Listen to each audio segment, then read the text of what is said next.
ಇನ್ನು ರೇಣುಕಾಸ್ವಾಮಿ ಬರ್ಬರ ಹತ್ಯೆ ಪ್ರಕರಣಕ್ಕೆ ಸಂಬಂಧಪಟ್ಟ ಹಾಗೆ ಜಾಮೀನಿಗಾಗಿ ಮತ್ತೆ ಅರ್ಜಿ ಸಲ್ಲಿಸಿದ್ದಾರೆ ಪವಿತ್ರ ಗೌಡ.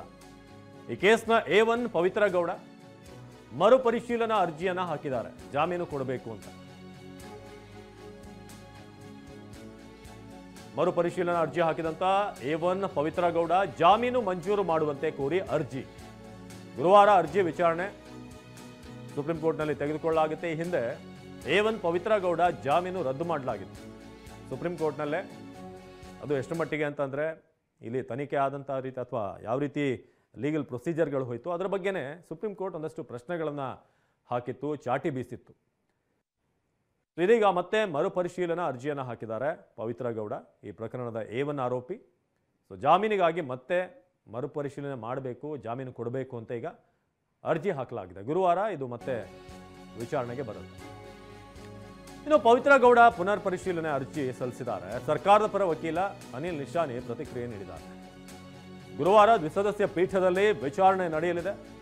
ಪುನರ್ ಪರಿಶೀಲನಾ ಅರ್ಜಿ ಪ್ರತಿಯನ್ನು ನಮಗೆ ನೀಡಿಲ್ಲ, ಪ್ರತಿ ನೀಡಿದ್ರೆ ಯಾವ ಆಧಾರದ ಮೇಲೆ ಅರ್ಜಿ ಸಲ್ಲಿಕೆ ಮಾಡಿದ್ದಾರೆ ಅನ್ನೋದು ಗೊತ್ತಾಗಲಿದೆ.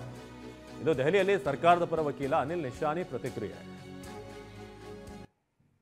ರಿವ್ಯೂ ಪಿಟಿಷನ್ ಹಾಕಿದ್ದಾರೆ ಸರ್. ಈ ಮ್ಯಾಟ್ರು ಗುರುವಾರ ಬಂದಿದೆ ಸರ್. ಮ್ಯಾಟ್ರು ಗುರುವಾರ ಹಿಯರಿಂಗ್ ಮೋಸ್ಟ್ಲಿ ಹಿಯರಿಂಗ್ ಚೇಂಬರ್ ಒಳಗಡೆ ಆಗಿಬಿಟ್ಟು ಏನು ಮಾಡ್ತಾರೆ ನೋಡ್ಬೇಕು, ವಿಚಾರ ಮಾಡ್ಬೇಕು ಸರ್. ನಮಗಂತೂ ಕಾಪಿ ಅಂತೂ ಸರ್ವ್ ಮಾಡಿಲ್ಲ ಅವರು. ಇನ್ ಕೇಸ್ ನೋಟಿಷನ್ ಇಶ್ಯೂ ಆದರೆ they will serve the copy. ಯಾವ ಬೆಂಚಲ್ಲಿ? Same bench sir. Last time justice Pardiwala and justice Mahadevan bench ಮುಂದೆ ಸೇಮ್ ಬೆಂಚ್ ಮುಂದೆ ಬಂದಿದೆ ಸರ್ ಮ್ಯಾಟ್ರು. ಇದು ಹೆಂಗಿರುತ್ತೆ ಸರ್? ಈಗ ಒಂದ್ಸಲ ಆರ್ಡರು ಬೇಲ್ನ ಕ್ಯಾನ್ಸಲ್ ಮಾಡಿದ್ರು. ಹೌದು ಸರ್. ಬೇಲ್ ಕ್ಯಾನ್ಸಲ್ ಆದಮೇಲೆ 3 ಮಂತ್ಸಲ್ಲಿ ರಿವ್ಯೂ ಹೋಗೋ ಅವಕಾಶ ಇರುತ್ತೆ. ಅದನ್ನು ಬರ್ಸ್ಕೊಂಡಿದ್ದಾರೆ. 3 ಮಂತ್ಸ್ ಇಲ್ಲ ಸರ್, ವಿದಿನ್ 30 ಡೇಸಲ್ಲಿ ರಿವ್ಯೂ ಪಿಟಿಷನ್ ಹಾಕಬೇಕಾಗಿತ್ತು. ಅವ್ರು ಏನು ಹಾಕಿದಾರೋ, ಬಟ್ ಇವಾಗ ಮ್ಯಾಟ್ರ್ ಮಾತ್ರ ಲಿಸ್ಟ್ ಆಗಿದೆ ಕೋರ್ಟ್ ಮುಂದೆ ಸರ್. ಇವಾಗ ನೋಡೋಣ ಸರ್ ಗುರುವಾರ ಏನಾಗತ್ತೆ ಅಂತ ಹೇಳಿ ವಿಲ್ ವೇಟ್ ಅಂಡ್ ಸಿ. ಏನಿರ್ಬೋದು ಸರ್, ಅದು ಒಬ್ಬರೇ ಇದೀವಿ ಅಥವಾ ನಾವೇನು ತಪ್ಪು ಮಾಡಿಲ್ಲ ಅಥವಾ ಮೋಸ್ಟ್ಲಿ ಗ್ರೌಂಡ್ ಏನು ಹಾಕಿದ್ದಾರೆ ಅಂತ ನಮ್ಗೆ ಇನ್ನೂ ಕಾಪಿ ಸರ್ವ್ ಮಾಡಿಲ್ಲ sir. Mostly as a woman ಇದೀವಿ, ಲೇಡಿ ಇದ್ದಾರೆ ಅಂತ ಹೇಳ್ಬಿಟ್ಟು ಏನಾದ್ರು ಹಾಕಿರ್ಬೋದು ಸರ್. ಇನ್ನು ಲಾಸ್ಟ್ ಟೈಮು ಅವರು ಅದನ್ನು ಹೇಳ್ಕೊಂಡಿದ್ರು, ವುಮೆನ್ ಮತ್ತು ಸಿಂಗಲ್ ಪೇರೆಂಟು ಮತ್ತು ಅವರ ಪೇರೆಂಟ್ಸು ಇದ್ದಾರೆ ಅನ್ನೋ. ಈ SLP ಅಲ್ಲಿ ಏನು ಅವ್ರಿಗೆ ಈ ಕೌಂಟರ್ ಅಬ್ಜೆಕ್ಷನ್ ಹಾಕಿದಾರಲ್ಲ ಸರ್, ಬಿಯಾಂಡ್ ದ್ಯಾಟ್ ಅವ್ರು ಹೋಗೋಕ್ಕಾಗಲ್ಲ. ಅವ್ರು ಏನಿದೆ ಅಬ್ಜೆಕ್ಷನ್ ಏನು ಹಾಕಿದ್ರೆ ಅದನ್ನ ಮಾತ್ರ ರಿವ್ಯೂ ಮಾಡೋಕ್ಕಾಗತ್ತೆ. They cannot take new grounds. Sir, ಈಗ ಲೋಕಲ್ ಕೋರ್ಟಲ್ಲಿ, ಸೆಷನ್ಸ್ ಕೋರ್ಟಲ್ಲಿ ನಿನ್ನೆ ಚಾರ್ಜ್ ಫ್ರೇಮ್ ಆಗಿದೆ. 10ನೇ ತಾರೀಕಿಂದ ಅದ್ರ ಹಿಯರಿಂಗ್ ನಡೀತಾ ಇದೆ. ಇದ್ರ ನಡುವೆ ಈ ಕೇಸನ್ನು ನಡ್ಸೋಕ್ಕಾಗತ್ತಾ? ಅದು ಯಾವ ರೀತಿ ಪರಿಣಾಮ ಬೀರ್ಬೋದು ಅಂತ ಸರ್? ಈ cases proceedings different sir, but ಏನು ರಿವ್ಯೂ ಹಾಕೊಂಡಿದ್ದಾರೆ ಅದನ್ನು ರೀಕನ್ಸಿಡರ್ ಮಾಡೋಕ್ಕೆ ನೋಡೋಣ ಸರ್ ಇವತ್ತು ಗುರುವಾರ ಏನಾಗುತ್ತೆ ಅಂತ. ನಮ್ಮ ಪ್ರತಿನಿಧಿ ಮಹೇಶ್ ಈ ಬಗ್ಗೆ ಹೆಚ್ಚಿನ ಮಾಹಿತಿಯನ್ನು ಕೊಡ್ತಾರೆ. ಮಹೇಶ್, ಇದೀಗ ಹಿಂದೆ ಈ ಬೇಲ್ ಅಪ್ಲಿಕೇಶನ್ ಏನಿದೆ ರಿಜೆಕ್ಟ್ ಆಗಿತ್ತು, ಜೊತೆಗೆ ಬರೀ ರಿಜೆಕ್ಟ್ ಅಷ್ಟೇ ಅಲ್ಲ, ಯಾವ ರೀತಿ ಇಲ್ಲಿ ಲೀಗಲಿ ಕಾನ್ಸಿಕ್ವೆನ್ಸ್ ಏನೇನಾಯಿತು ಪ್ರೊಸೀಜರ್ಗಳು ಅದೆಲ್ಲದರ ಬಗ್ಗೆ ಕೂಡ ಸುಪ್ರೀಂ ಕೋರ್ಟ್ ಒಂದಷ್ಟು ಚಾಟಿ ಬೀಸಿತ್ತು. ಆದರೆ ಈಗ ಮರುಪರಿಶೀಲನಾ ಅರ್ಜಿ, ಸೊ ಈ ಬಾರಿ ಏನಾದರೂ ಇದಕ್ಕೊಂದು ಮನ್ನಣೆ ಸಿಗುತ್ತಾ, ಹೇಗೆ ಅಂತ? ಚಿತ್ರದುರ್ಗ ರೇಣುಕಾಸ್ವಾಮಿ ಕೊಲೆ ಪ್ರಕರಣ ಸಂಬಂಧಿಸಿರುತ್ತೆ. ಕೊಲೆ ಆರೋಪಿ ಪವಿತ್ರ ಗೌಡರಿಗೆ ಜಾಮೀನಿಗೆ ಮತ್ತೆ ಏನು ಮರುಪರಿಶೀಲನೆ ಅರ್ಜಿ ಹಾಕಿರುವಂಥದ್ದು. ಪ್ರಮುಖವಾಗಿ ಜಾಮೀನು ಮಂಜೂರು ಮಾಡಲೇಬೇಕು ಅನ್ನೋದು ಕೋರಿ ಈಗ ಸುಪ್ರೀಂ ಕೋರ್ಟ್ ನಲ್ಲಿ ಅರ್ಜಿ ಹಾಕಿರುವಂಥದ್ದು. ಇದು ಗುರುವಾರ ಅರ್ಜಿ ವಿಚಾರಣೆ ಬರುವಂತದ್ದು ಸಾಧ್ಯತೆ ಕೂಡ ಇರುವಂಥದ್ದು.